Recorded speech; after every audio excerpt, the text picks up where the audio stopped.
Hey, welcome to Only Dino, and today we are with a car that kind of emphasizes what Japan is all about. This is conservatism done to the excess. Welcome to the Toyota Century, and what we have here is a little bit more of a normal Century. This of course is the only Japanese production car to ever be fitted with a V12 engine, and it's basically a car that has always been used as a limousine. This is what the shachos, the presidents of big companies in Japan, have always been chauffeured in. It's a luxurious yet conservative take on what a Japanese limousine would be all about. So it doesn't look too crazy from the outside, it's very sedate, but inside it's very luxurious, but not too luxurious. Basically, you know, there's always been this thing in Japan of not showing off too much, especially if you're kind of representing a business.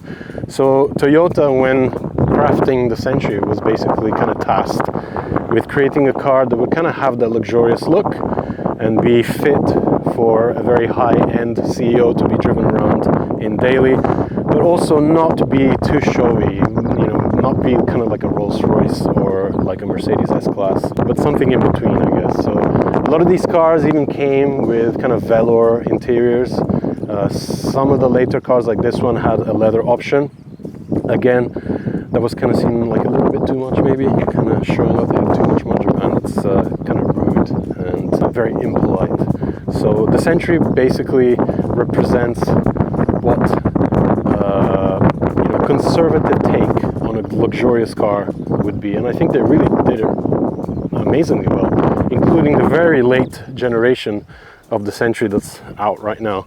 This, of course, is the one that came before it. This Zenki model, I think, was unveiled in maybe 99 or 2000, so it's a close to 25-year-old car now.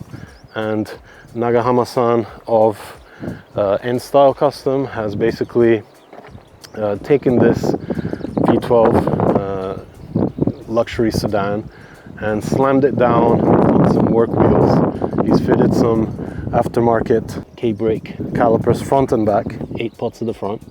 And of course, taking full advantage of the fact that these cars actually came with air suspension, he's just fitted a little air suspension controller and basically is able to you know, lower the car pretty much until the lowest setting to give it that aggressive look. Now, the Century is a very interesting car because, of course, it is the only Japanese production car to have a V12, or to ever be fitted with a V12. The new ones do not have a V12 anymore. They've gone to a hybrid V8 setup, and these are the ones that, you know, really are the kind of sought after ones now. This one especially, it's kind of like the Koki version of the V12 model. It's got all the kind of like emissions certification standards up to scratch, basically allowing for a lower fuel consumption. Nagahama-san was saying that it does about 7 kilometers to the liter compared to the older models, which were probably doing like 3. And he just had to up it up and just do a manual transmission swap, because why not? You know, you might as well go crazy. The clutch is not really strong to kind of handle the entire torque that the engine throws out. So we're not allowed to wheel spin or do any kind of like, you know, Hoonigan style starts. We've got to kind of enjoy the smoothness of the car and kind of take full advantage of that V12 sound. Let's take a look at what makes this car so unique and special, and that is the 5-liter naturally aspirated V12.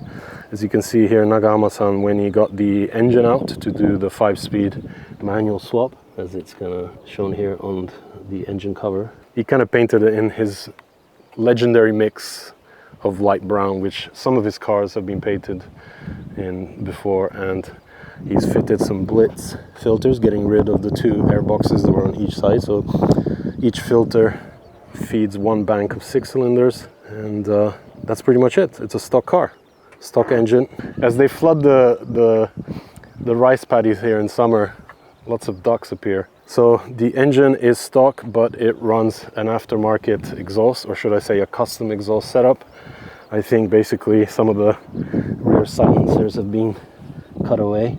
Not sure if we can see anything here, but looks stock, but it makes a little bit more sound to kind of emphasize that V12 note. All right, so there's all this luxurious space in the back.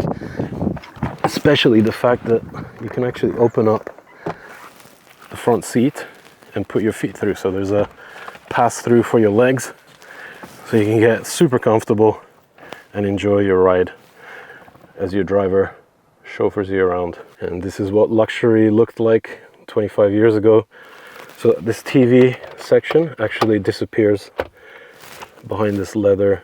It looks like an upside down armrest, but you open it up, that's the Century crest.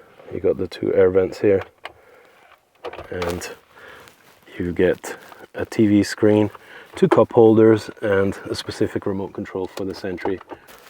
There's actually more switches here. Just look at the amount of switches. So you can adjust the seat, the height of the seat, headrest height, and of course we have the seat cooling and seat heating.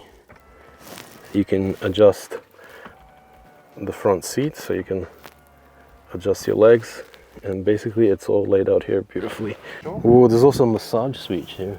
Seat heater, reflexology. Okay, so as Nagahama-san has just explained, the exhaust is actually completely straight from the catalyzer's back.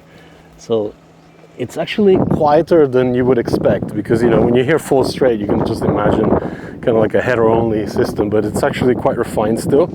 But it has that raspy V12 note, so that makes it even more special. Arigatou gozaimasu.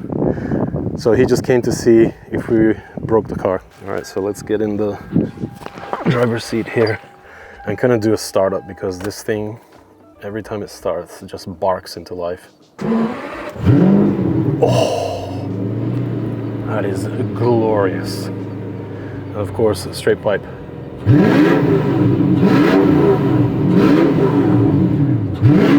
I need a car like this in Tokyo.